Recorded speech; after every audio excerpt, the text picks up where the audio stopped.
Two girls, one podcast, and their unsolicited opinions. Plug in your headphones or find a private space because this content is not safe for work. Welcome to On Her Bookshelf. Welcome back, bookshelf besties. My name is Julia. And I'm Kristie. And this week, we've got a very interesting book for you. Would you like to introduce the book, Kristie? The Morning Wood Tree by Siggy Shade. Yep. And look, how did you end up with this book? Because we actually have for anybody listening to the podcast, we've ended up with a physical copy. Would you like to tell us how that happened? My fiance. Yep. Decided to gift you. What? Like, how? Was he just, like, on Amazon and then... Yeah. Okay, so what happened was, he was like, I want to surprise her with something, and she's always talking about Get in My Swamp. And how we're going to cover it on the pod, and it's been almost a year, like, and we have not covered it yet. And he bought me that as well. Yep. Amazing. Top tier boyfriend. I'm, like, 20 pages off finishing that one. So give us, 2 episodes, and we'll probably have our thoughts on that soon. We are covering it, okay? And yeah, he got number 2 as well, and he was just like looking at the recommendations, and this one came up, and he was intrigued by, it was literally the name. He was just like, wow, what a play, Kristie will love that. And then he read the triggers, and he was, yeah, Kristie will love that. So since we're on the topic of triggers now, do you want to, like, read through these? And, okay, before we go into, like, too much depth on the triggers, there was, like, one particular thing in here that I did not know what it was, which was, like, figging. And I thought that was going to have more of a play in the book than what it did. I thought that was going to be the worst thing to maybe shock me. It was not. No.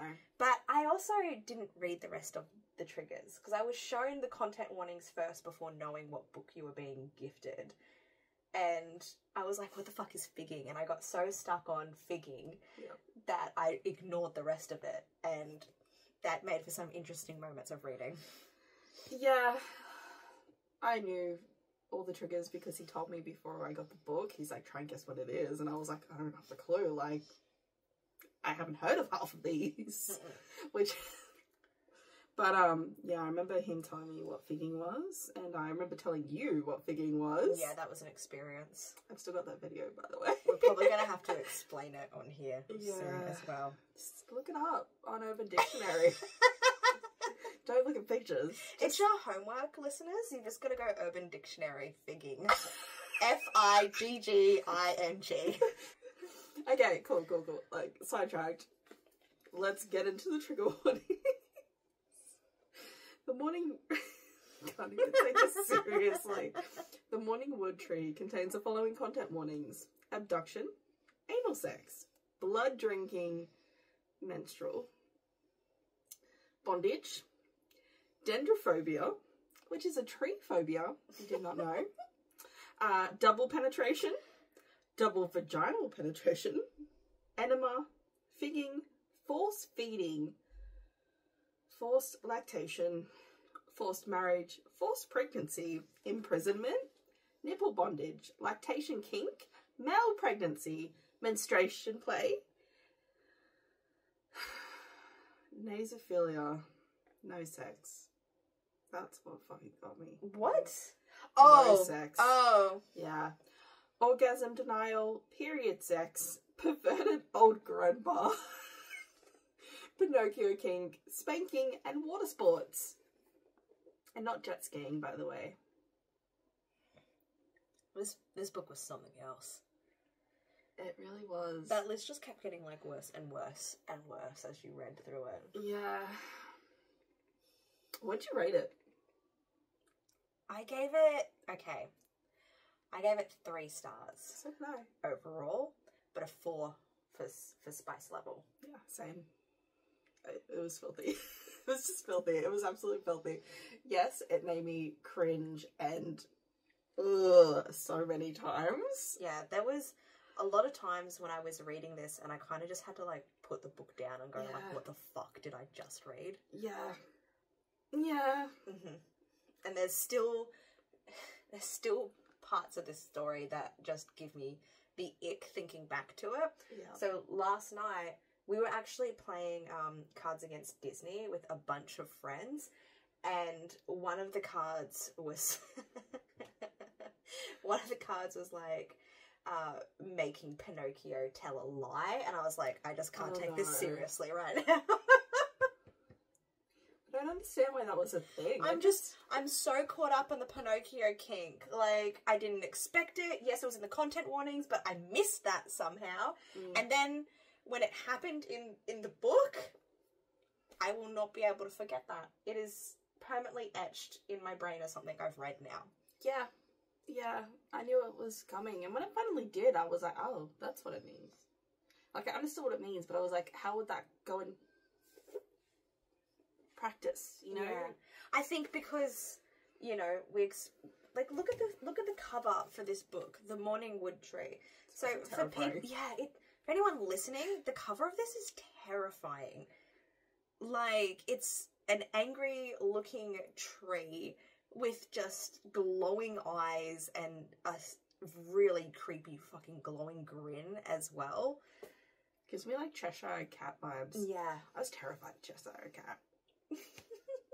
But yeah, I wasn't anticipating the Pinocchio kink at all. And that, even though that was only like one page of this entire book, that one kind of weirded me out more than the whole lactation kink thing. Really? Yes. But do you know what it is? I think it's because when you told me about this book and the lactation kink, because I think you had some, like, it was hard for you to get past that lactation at first. And we'll go into a little bit more depth in just a moment. But I was prepared for it. So yeah. I think I was, like, prepared for it. I'm like, oh, okay, this is where the whole lactation thing is, and this is really weird. Really weird. But I was expecting that. Yeah. Pinocchio caught me off guard. That's fair. That's fair. And I think it's because I told you, I was like, the whole plot is lactation. Like, that's the whole thing. You will not miss reading about it. No. It's there all the time. Yep. So, okay, how does this book start? Oh boy, okay. So, Millie is the main character. She's about to get married. It's literally the day of her wedding day. How romantic. She thinks she is marrying the man of her dreams. Can't even remember his name. It's so insignificant. But she's never met the family before, that's a red flag as it is. Why have you not met the family before you're getting married? But okay. And see, I thought the play with that was that the family was overseas in England and everything. So like Swedish or something. But then you find out when they were like dating, the family was actually like nearby him the entire time, and there's like a reason why, and it's cool. Yep. Millie's also an orphan. Yes. As well. So she's got nobody to walk her down the aisle. Yeah. Aww. So, creepy grandfather offers to walk her down the aisle. Yeah. And he's like basically on his deathbed at this stage. He's ancient. Yeah, almost about to like cark it. And Millie's got like nervous feet, you know, she's really anxious. And, like, the grandfather starts, like, coughing up a lung, and she's just like, I'm gonna go get you a drink of water. And she just randomly rushes into, like, the first room she can find to get, like, Granddad a glass of water. And Kristie, what does she stumble upon? She stumbled upon her husband having a moment with his mother. It's so cute. No, it's not. It's gross. But you say a moment, you think, oh, okay, is her, you know, her fiance just, like, banging his mum? Because that's what I thought was happening at first. No. It's worse, honestly. This is, I don't know, somehow so much worse. This grown man is getting breastfed by his mother. Yeah, and, like, when I read that, my face was just like, oh, are you serious? Yeah. It grossed me the hell out. Yeah. This is so much worse than... Just anything. We have read some taboo shit that has made me cringe, but this was a whole nother level. It was fucked. Nope. Not for me. Not for me. Yeah. And obviously, not for Millie either. She is like, what the fuck is going on? She wanted out. And this man while he still has his mother's breast milk on his mouth, is like, Millie, it's okay, I love you. And You're going to be part of the family soon, Millie. This will be your responsibility too, because Grandpa needs someone. He needs you.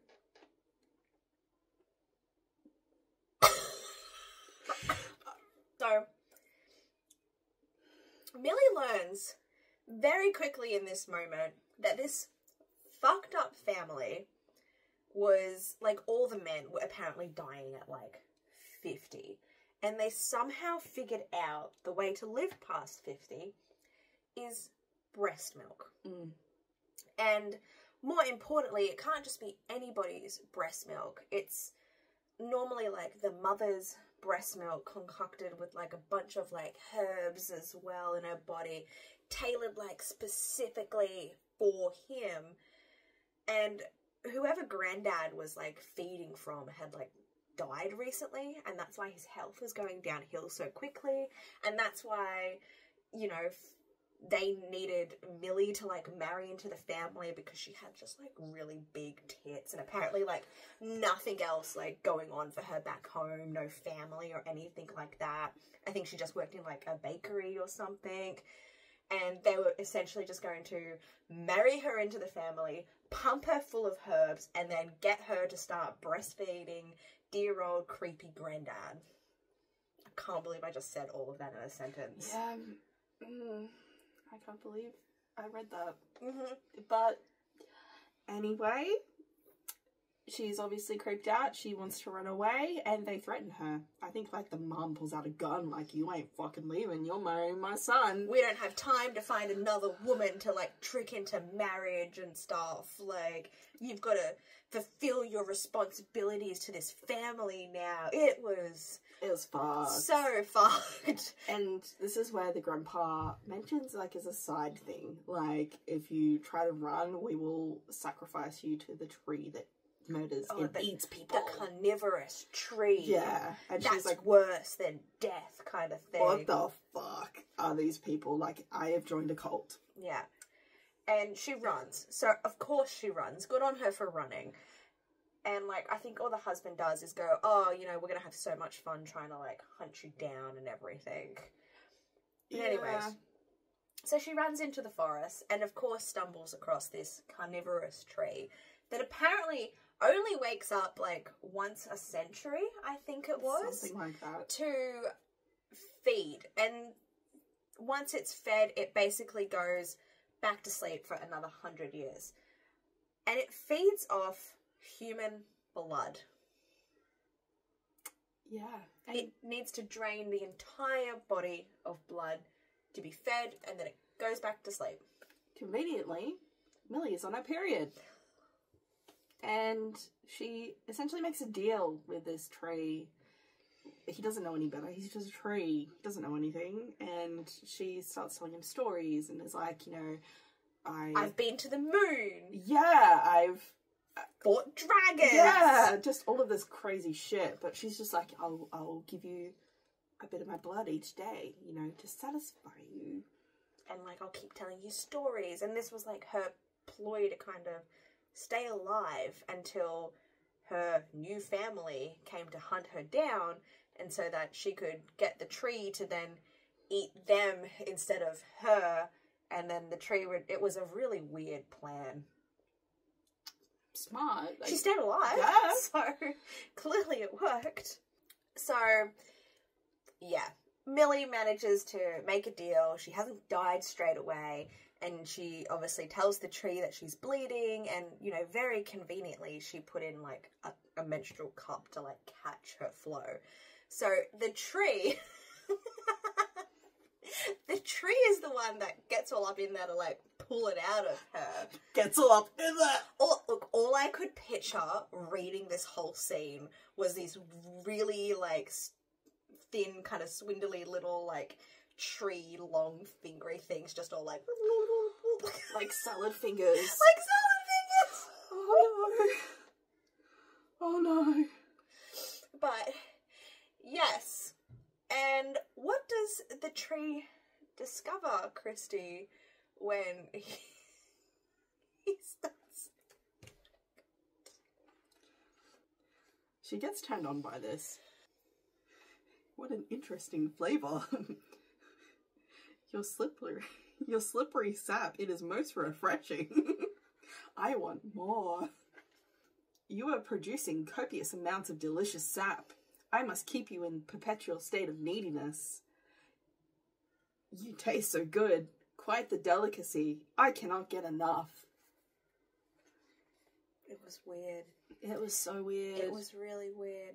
But the tree discovered what it liked more than blood was Millie's cum. The way you just said that was like a current affair, like... That's brilliant! I'm just in so much shock right now about this book that we read, and now we're talking about it on the podcast. And I'm just really glad none of my family have found this, because I could not have my mother listen to this. Mine has. Hi, Mom. So, yeah. The tree likes her cum more than her blood. But in saying that, the tree still likes her blood. Yeah. And in keeping her captive within its, canopy? I kind of pictured them in, his canopy the whole time. He actually sticks a plug up her to catch her blood, and that's what I kind of pictured. It was like a menstrual cup thing. I pictured, but also like kind of like sort of... tampon-y as well. I don't know, and it was just connected to the tree. So all I could think was like a weird vagina umbilical cord kind of situation. It was all like, because she had her clothes torn off her as well. Yeah. So she's also like naked during this entire time. But yeah, the tree comes to this like mutual understanding with her that while she's bleeding and like able to produce period blood, he will keep her there and basically keep giving her orgasms so that she can produce this other sap. Yep. But he's then said, well, once you're no longer producing blood, then I'm just going to kill you. So Millie's just trying her dandiest, hoping that this family will come hunting after her so that the tree can eat them instead. Yeah. That's her whole plan. Stay alive long enough until somebody else can take her position as the sacrifice. Yeah. And, the more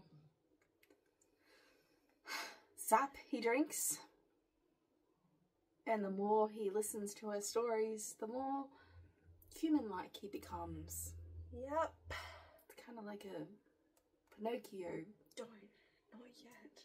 It's kind of like that, though. Like, I'm a real boy!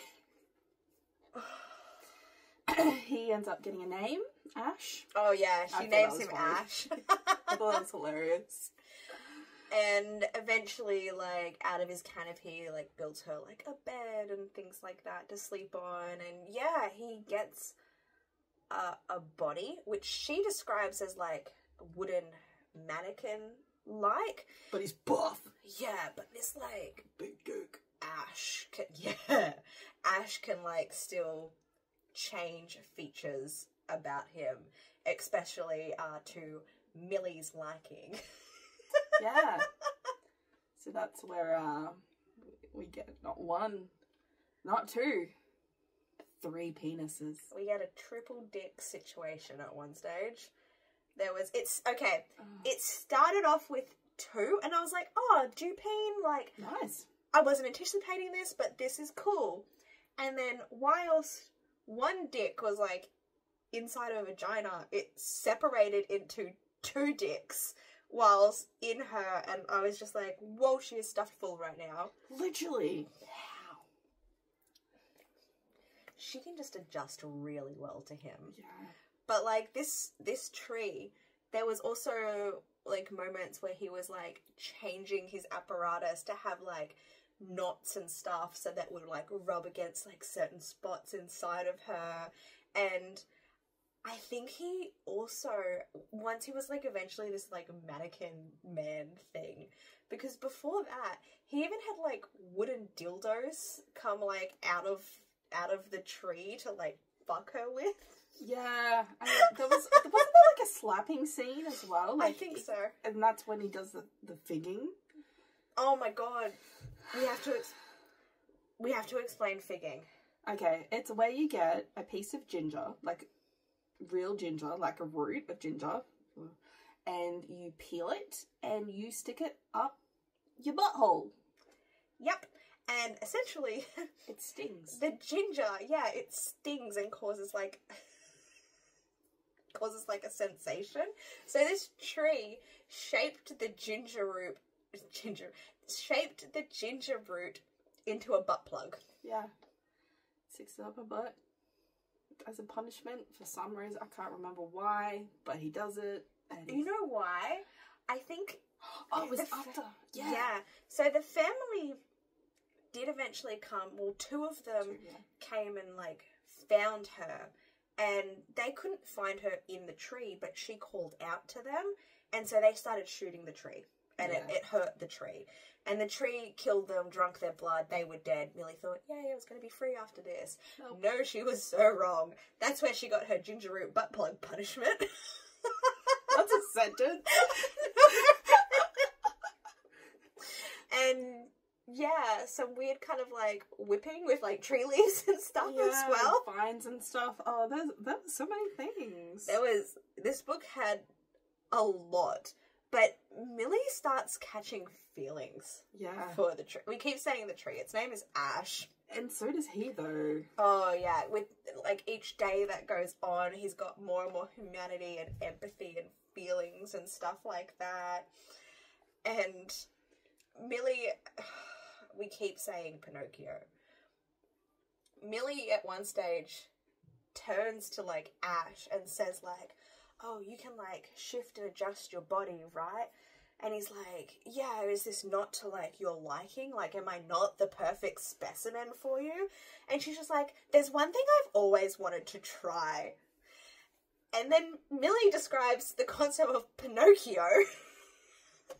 And Ash is like, okay, and lays down on the bed so that she can sit on his face. Yeah, and it's essentially like 69, but with his nose. Mm-hmm. And he ends up, like, shifting his nose into, like, a dick to fuck her. And he can, like, move his nose. I don't even want to finish that sentence. Yeah. Meaning, like, his mouth's lined up with a clip, like... It's a thing. It's a thing. Apparently it's a thing. It's a thing. Pinocchio kink. I'm going to pull out my finger, and you will hold this fluid in your ass like a good girl. Can you do that for me? You said good girl. You said good girl. I wasn't anticipating the good girl either. But what was his fluid like when he eventually started coming? Oh. It was essentially like syrup. Yeah, it was maple syrup. Maple syrup calm. Hey, it's better than salted caramel. I don't know what's better or worse at this stage. I would prefer Shark Daddy over Carnivorous Tree.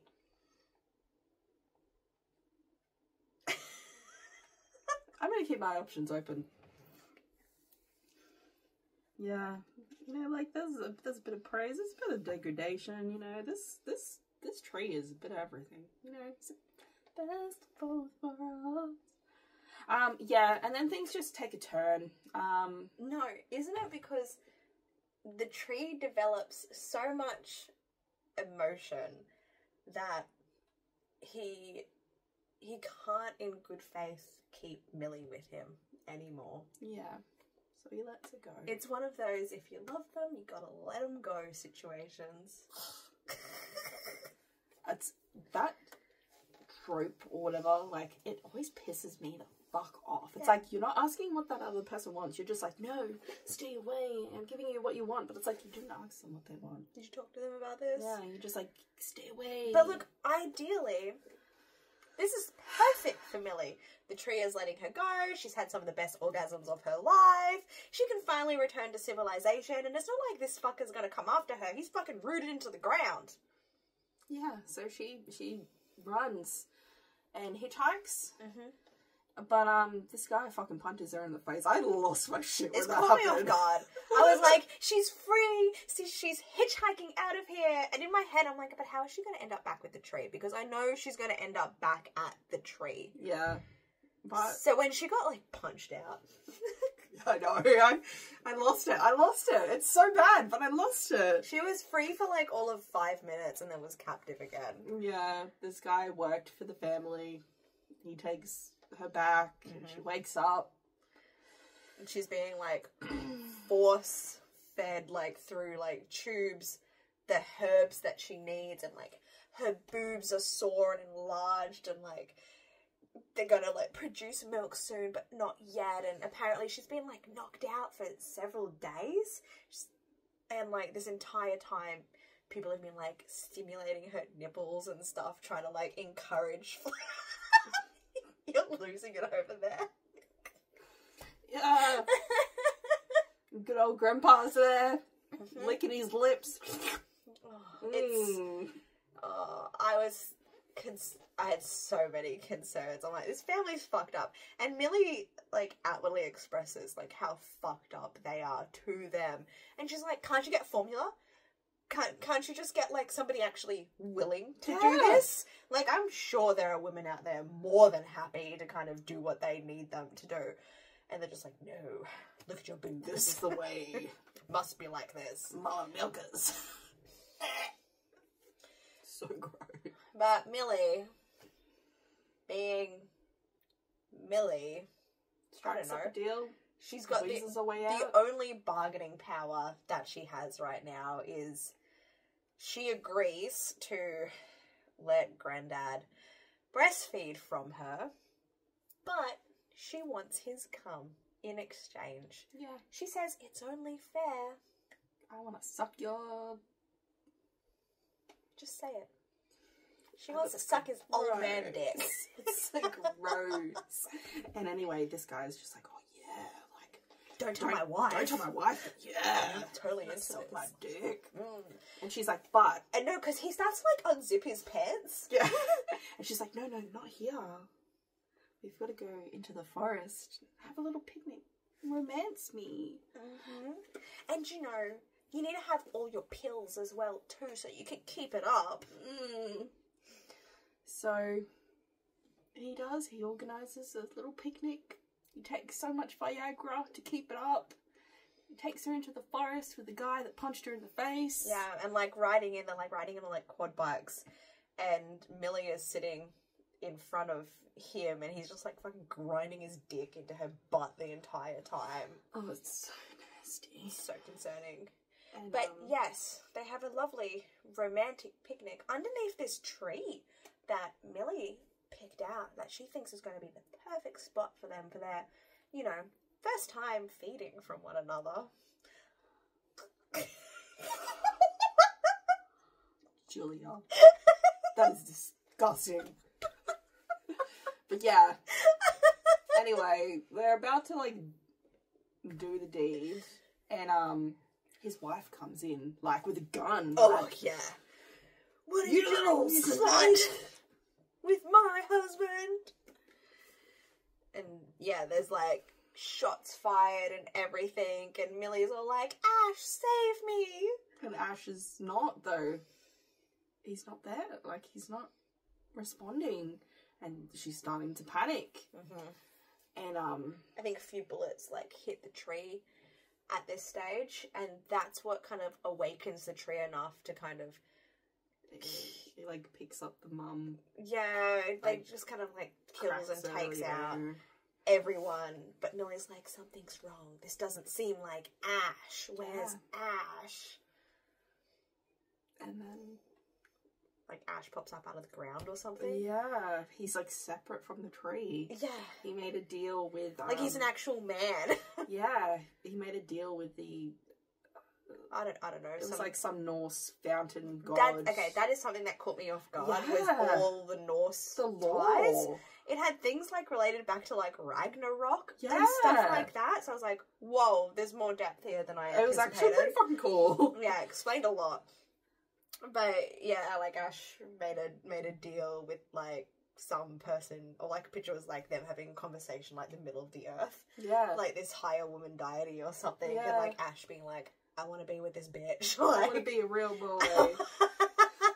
And she's like, okay. But you have to like separate yourself from the tree and you won't be immortal anymore. And Ash is like, yes, let's. And yeah, he's still like got his abilities. Like, Oh yeah. He's just not a part of the tree anymore. He's separate. And it just looks more human like. But doesn't he can still like move and change like his Yeah, appendages? he can still. Why do I keep going like this? He can still salad fingers and everything, you know? He can still satisfy Millie. And anyway, she wants her revenge. She's killed the grandpa. Ash killed the tree, killed the grandpa. Sorry, I just remembered how it ended. Yeah, this is what fucked with me. Because I could have probably given it a 4-star until this. Yeah. She wants her revenge. The husband is still alive and he's trying to get another bride, you know. He's already on like Tinder trying to like hook up with other women. He's at the ranch, you know, the farm, the family farm, wondering where all his family is. And her and Ash go back to get their revenge. Do they kill everyone, don't they? But they leave him. The fiance alive. They leave him, and it's very descriptive. Ash impregnates him. He is now a pregnant male, their surrogate for their tree baby. And like he carries the tree baby for like a year. Yeah. And during that year, through I think Ash and like the tree baby can essentially make this man like a puppet to do what they want. Because of course the police come and question everything and everyone's disappearance, but because they're like puppeting like the ex-fiance's body through like the fetus, they just get out of everything and no one questions them any further. And yeah, a year later, he gives birth. Like alien style. And I picture, like, when they hold the baby up, I picture Breaking Dawn when they hold up Renesmee and it's a really poor CGI and it's like... Yes. And that's just what I pictured. And it was a boy and it was already, like, talking, like, telepathically to its mom. And, you know, Ash is like, look, I gave you a family. And then what did Ash do? Surprise! Here's another one! We had twins! It's a girl!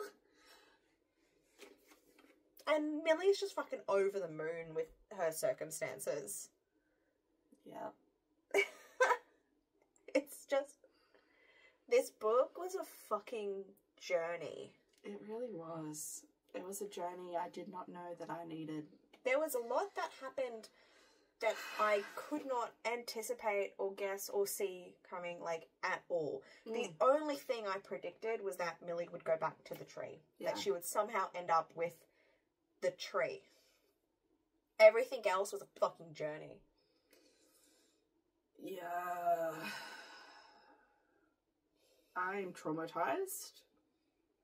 I'm never going to get it out of my head. I am now always going to look at a tree very differently. Not like that. Oh, wait. But, okay, hear me out, Kristie. Oh, God. If I had $1 for every time the main male character started off as some kind of tree and then turned into a real man, I would have $2. Which is weird that it's happened twice. I was literally, the whole time I'm reading it, I'm like, unhinged. 100%. This is almost. Oh, it's completely different to Unhinged. But it's like they both started off as trees and then they both turned into real boys because the main female character fucked them. Yeah.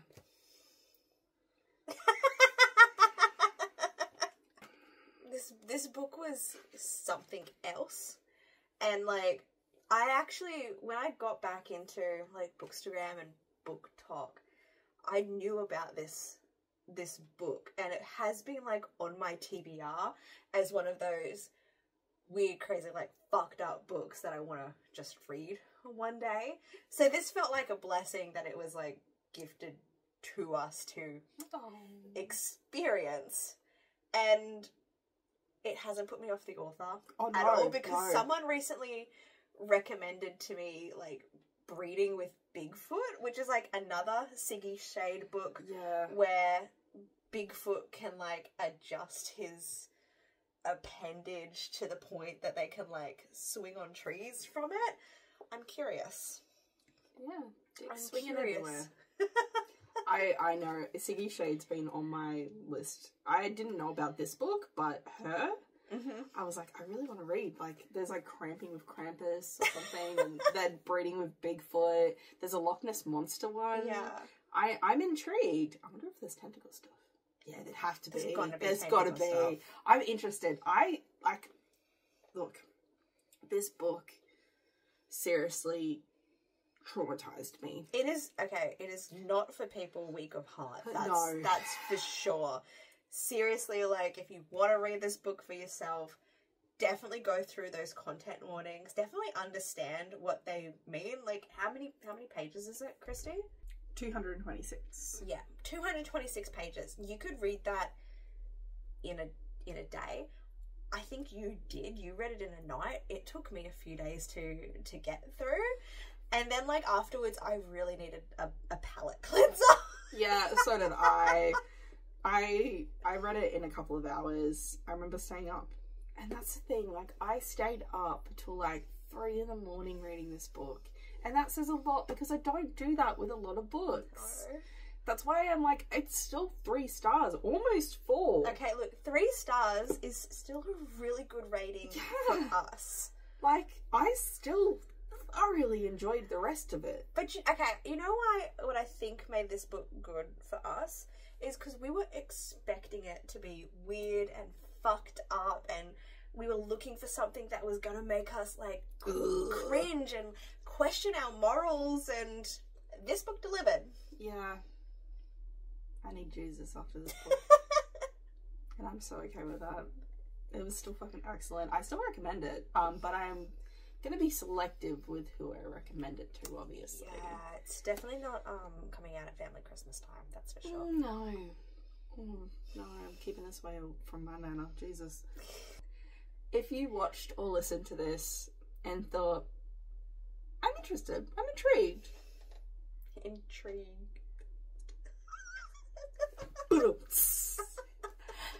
Give it a go.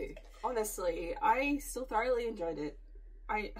It feels weird saying that I thoroughly enjoyed it because it still traumatized me, but I still thoroughly enjoyed it, and I still recommend it if you're looking for something that's just weird and you want to read about Pinocchio kink and lactation kink and figging, male pregnancy. Oh man, there's just so many things. Just give it a go. Give it a gander, you know? If you're looking for something, The Morning Wood Tree by Siggy Shade is for you. And with that, we'll see you next time. Happy reading! Bye! I need holy water. Yeah, I'd say we need some rosary beads, but I just can't look at those the same ever again from so many books. It's just...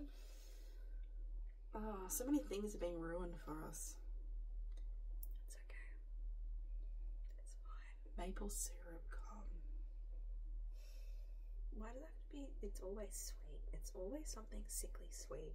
Why? Like, why? I don't know. I kind of taste like peanut butter or something. I don't know. I'm trying to think of something not like sickly sweet, okay? For anybody still listening, Kristie is looking for recommendations where his cum tastes like peanut butter. Okay, I don't have a nut allergy.